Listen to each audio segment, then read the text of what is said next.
Welcome, Physics Labs. Today we are going to be talking about the lab on motion. You can follow along in your lab manual. So there's some important things that we really need to talk about. First is that when we're talking about things like position, velocity, acceleration, that these are all vectors. Now you're going to do another lab on vectors, but the important thing that we need to know for today's lab is if something is a vector, it has a magnitude and it has a direction. And you're going to have to be very careful as you answer the questions in today's lab. What do you mean by those terms? We need to keep those separate. For today's lab, when we're talking about motion with magnitude, we want to say what's going on. Is the magnitude increasing?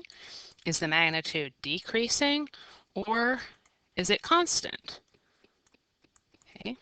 With direction, you want to say, is the direction positive or is it negative? And you will hear me talk about that, and I want you to use those same terms as you answer the questions for the lab. So don't forget about magnitude and direction and what that means.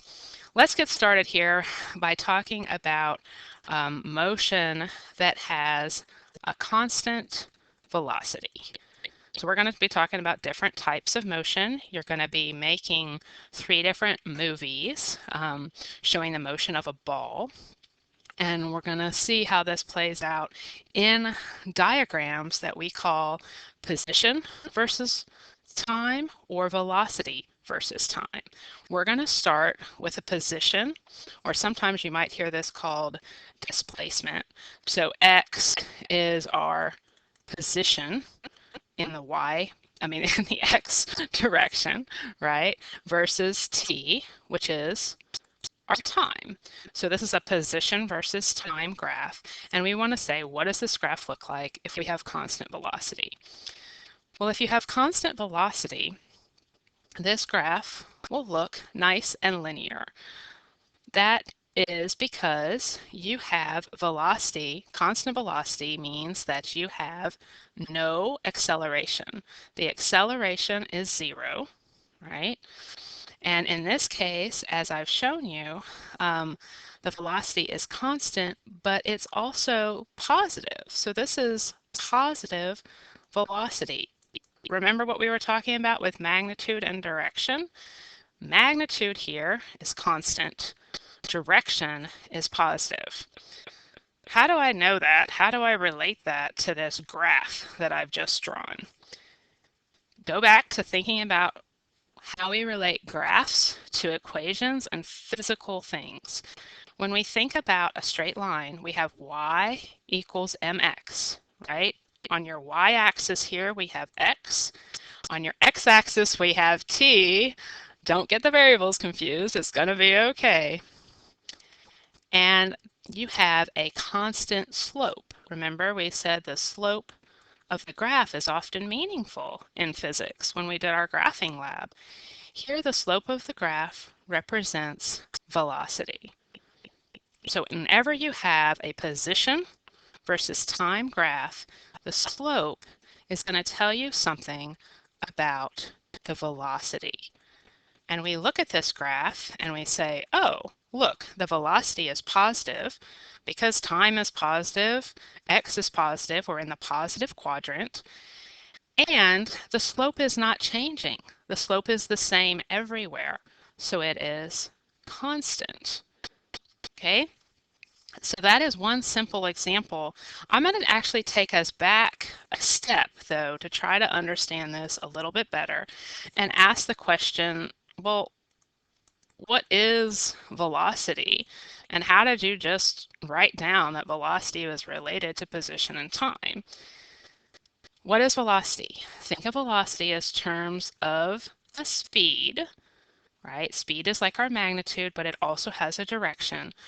So velocity, think of your units that you usually have for velocity, meters per second. It's a distance, right? A distance over time. I rearrange that equation, I get the same equation that I just showed you. Position is velocity times time. So velocity has units, meters per second. That's a good way to think about it. Let's look at one more graph before we change things up a little bit. If we have a position versus time graph where our velocity equals 0, what does that mean? That means that our object is not moving, that it's in the same position. Let's say it's right here at position of 2 meters all the time. As time increases from 0 seconds to, say, 5 seconds or whatever, we're at the same position. There is 0 velocity, there is no slope. Okay, so whenever we look at these position versus time graphs, we are looking at the slope of the line and learning something about velocity. All right, let's make it a little more complicated here and talk about the case that has acceleration. So when we had constant velocity, there was no acceleration. That was a simple case. However, in real life, like when you drop a ball, as you're going to be doing today, you have an acceleration due to gravity. Fortunately, that acceleration is constant. That makes our lives a little bit easier. But what happens to the velocity if you are accelerating? That means when you have constant acceleration, you have a change in either, go back to where I started in the beginning, magnitude or direction of your speed, your velocity. Okay, it can change either or. What does that look like on our position versus time graph? We're still going to say x versus t here. But now we no longer have a constant slope. The slope is going to change. So we don't have a nice linear graph anymore. Instead, the slope is changing. Look closely to see what I mean here. Let's look at the slope down here. It's pretty flat. As I move up, it gets steeper, steeper, right? The slope changes. That means if the slope is changing, that something is going on with our velocity, that our velocity is also changing, okay? Now, we look at this and we say, what can we learn about the velocity?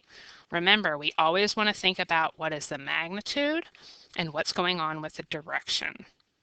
Okay, so we have those two that we want to think about.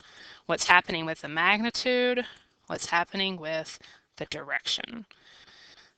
Start with direction, because in some ways I think that's easier.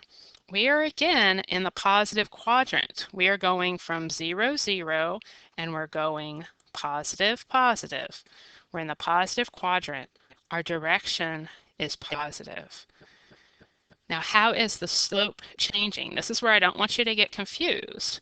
Now, when we think about magnitude, we think about, is it constant? Is it increasing? Or is it decreasing with time? It's not constant. We already showed that. It's not a straight line. So what's happening? Look again here. We have a flatter slope. It's getting steeper and steeper. Steeper means the magnitude is increasing. It is getting slopier, so to speak. Okay, let's just real quick look at the equation. We remember we're position versus time graph, so the slope is still equal to the velocity. That's how we figured out the velocity's magnitude and direction, positive and increasing. Now, I'm not going to go through this whole equation, but I want to write it down just so you guys will see it, because you'll see it in other physics classes.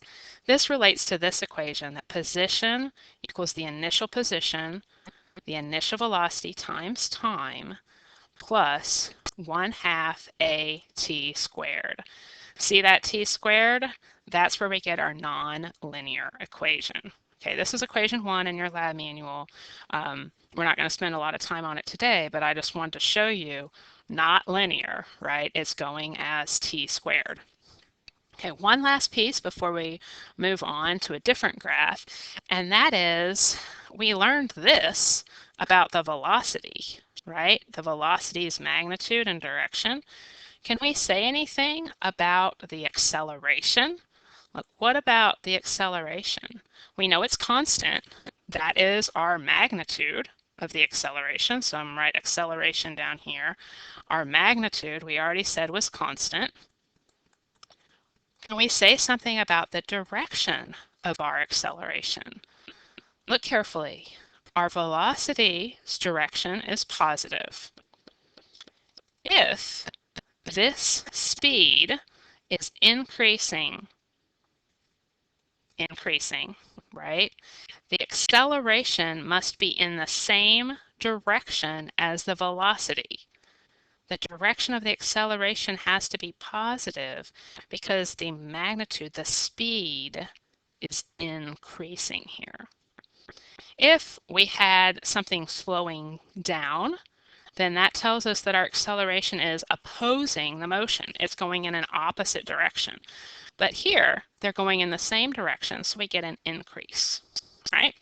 Okay, hang in there with me. Let's talk about gravity for just a minute. Okay, I'm going to change things up. Let me go back to black. What about this case? I'm not in class to ask you in person, but think about it for a minute. What if you had a position versus time graph? Look where I've drawn the 0, 0 point here. It's different. This is a position in y instead of x, so think vertical, versus time. What if I had a position versus time graph that looked like this? What can we say?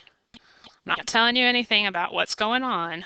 What can we immediately say about the velocity and the acceleration? Okay, we want to go through the same practice here. What is the magnitude? What is the direction of each of these, the velocity and the acceleration?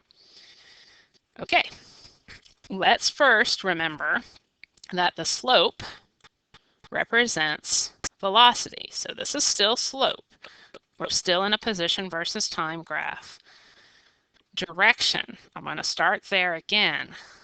Look, we are in a different quadrant. We are getting more time is positive, but the direction is negative because we are going in a negative y direction. We are going down. Direction is negative. Now here's the part again that's a little tricky sometimes. What is happening to the magnitude? The magnitude is going from a flat slope to a steeper slope to a steeper slope. It is getting steeper. It is getting slopier. It is getting faster. The magnitude is positive. It is speeding up in the negative direction. Okay? What about the acceleration? This is also a case of constant acceleration. We have the same shape of our curve. We're going as t squared like we saw in the last one. But what is the direction?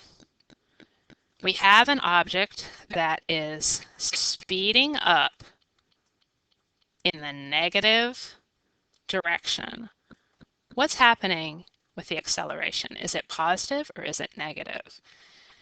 Hopefully, you're thinking it's getting faster in the negative direction, therefore acceleration has to be in the same direction, so it has to be negative.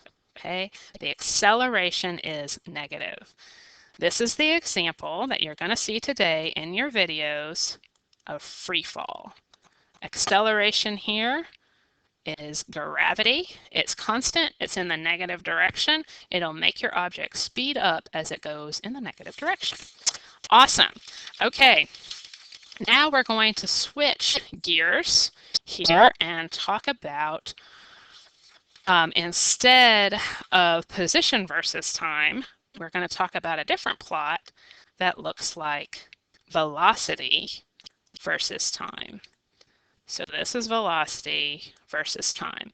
Different plot. So our slope is going to have a different meaning. We're looking at our data in a different way. We're still going to be operating here under constant acceleration. We're not going to change that today because we're going to be dealing with gravity. So in a velocity versus time graph, say you get a nice steady slope. What does it mean? What does it mean when you're looking at velocity versus time versus position versus time? Well, I already gave you a hint that it's constant acceleration. Let's look at the equation, the physics behind this graph. It says that the velocity is equal to the initial velocity plus the acceleration times time. This is equation 2 in your lab manual. Think about this in terms of our y equals mx plus b linear form. When we remember that graph, how the graph relates to the slope, how that relates to the physics, we can see that the slope of the graph, when we plot velocity versus time, the slope is equal to the acceleration. Yay! Okay, so that means that we can learn something from this graph. That is our whole point in looking at these graphs, is that we can look at them and we can learn something immediately about what's going on with velocity and what's going on with acceleration. So we can hopefully look at this graph and think about what's going on with acceleration. So with acceleration, magnitude, slope, what's going on? Magnitude is not changing. Look, the slope never changes. It's not getting slopier or less slopey. So it is constant, just like we saw in the previous graph, but now it's easier to see. Constant acceleration, and we are in the positive quadrant. Okay, so we have positive, speed, velocity is increasing, positive, constant acceleration. But even though velocity is not our slope here, we still have a plot of velocity. We can't forget that we have information about velocity. So what's happening with the velocity in this case? You have to switch your brain from position versus time to velocity versus time. So the velocity starts out here at 0, at time 0, and it begins to, as time goes on, it goes up, right? It is increasing. So the velocity, our magnitude, is increasing. Velocity is going from some small value, 1 meter per second, to some bigger value, 4 meters per second. So it's increasing.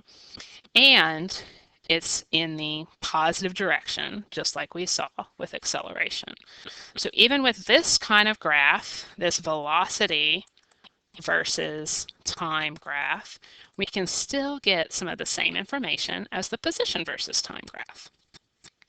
One more cool thing that we can find from this graph is we can figure out distance, okay? Or more precisely, we want to think about net displacement in X or Y direction, depending on whether you are plotting the velocity in X or the velocity in Y. We're going to say we're plotting the velocity in the X direction.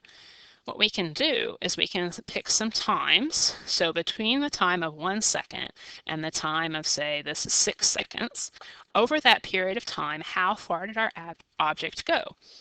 Well, if you're in calculus, you know that the area under a curve is meaningful.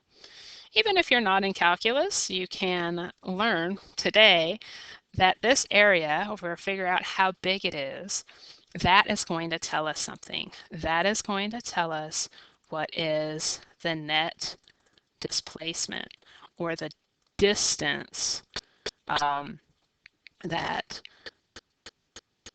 the object travels. Okay. You will see today when you're thinking about this that sometimes objects go not in this case in our graph, but sometimes objects go up and down. You throw a ball in the air, it returns to where it started. In that case, it is the net displacement is 0. right? It started here and it ended here. This integral, this area under the curve, is going to have some of that information in it. So think about positive, negative. Think about this goes up and then it comes back down. And when you think about the total distance that it travels, it includes both up and down, but its net displacement is nothing. Okay, so be careful. I'm not going to go through all of the details of that, but be careful when it's asking you about distance or height or things like that. You need to think about where's that ball going? Because your ball is going to go up and it's going to come down, or it's going to go down and it's going to come up. Okay, so those are the major things that you need to know. Let me talk briefly about the procedure, okay, what you're actually going to do. You're going to make 3 movies, and in each movie, you're going to throw or drop a ball. The only acceleration that we're going to have today is gravity. Okay, so remember, that's always going to be in the negative direction. So you're going to look at what gravity does to a ball that's in free fall. Okay, that's you're going to drop the ball from overhead. So that's free fall. The second movie, you're going to throw the ball. And when I mean throw, I mean you want it to go up and arch and come back down. You can have, if you have enough people to film this, get your brother or your parents or somebody to help you, you can throw it person to person. If you don't have another person there, you can just let it drop to the ground. Okay. You will want to get the full picture, the full range of motion in your shot. No panning, no zooming, full range of motion. Same for the third one, where you're going to bounce the ball. This time you want to do like this motion. Okay, so here you are, you throw the ball. Oh, that's a terrible stick figure. It looks like a spider. Okay, we'll put some extra legs on it. You bounce the ball to look like that. Again, full range of motion. With the bounce, even if you don't have somebody to catch it, you can follow it down to the ground again or not. You really just want to get enough that it curves, arcs back up. So rules when you're doing this, first rule is that you want the full range of motion. Okay, you have to get the ball from start to finish. Even when you're dropping the ball goes down to the ground. You need to get the full range of motion. In order to do that, I suggest you use landscape, even for dropping the ball. Okay, to get the full range of motion using landscape. Second important thing is you always want to go from left to right. If you don't, when you get into the plotting software, everything is going to be backwards and it's going to be really hard to read your graphs. Go from left to right when you throw the ball. That's the video you want. The third important thing is that you would need to have a meter stick or a ruler of some thing or something that you know the exact length of. And you need to put that meter stick somewhere near you. You can lay it on the ground. It needs to be about the same distance from the camera as your ball is, but you need to know how big is that, and you need to know it in metric units. If it's a ruler, need to look at how long is your ruler in centimeters. If you need to borrow a meter stick or borrow a ball, just contact your instructor. Okay, so that's it for this video. I'll make another video on the analysis portion. Let us know if y'all have any questions.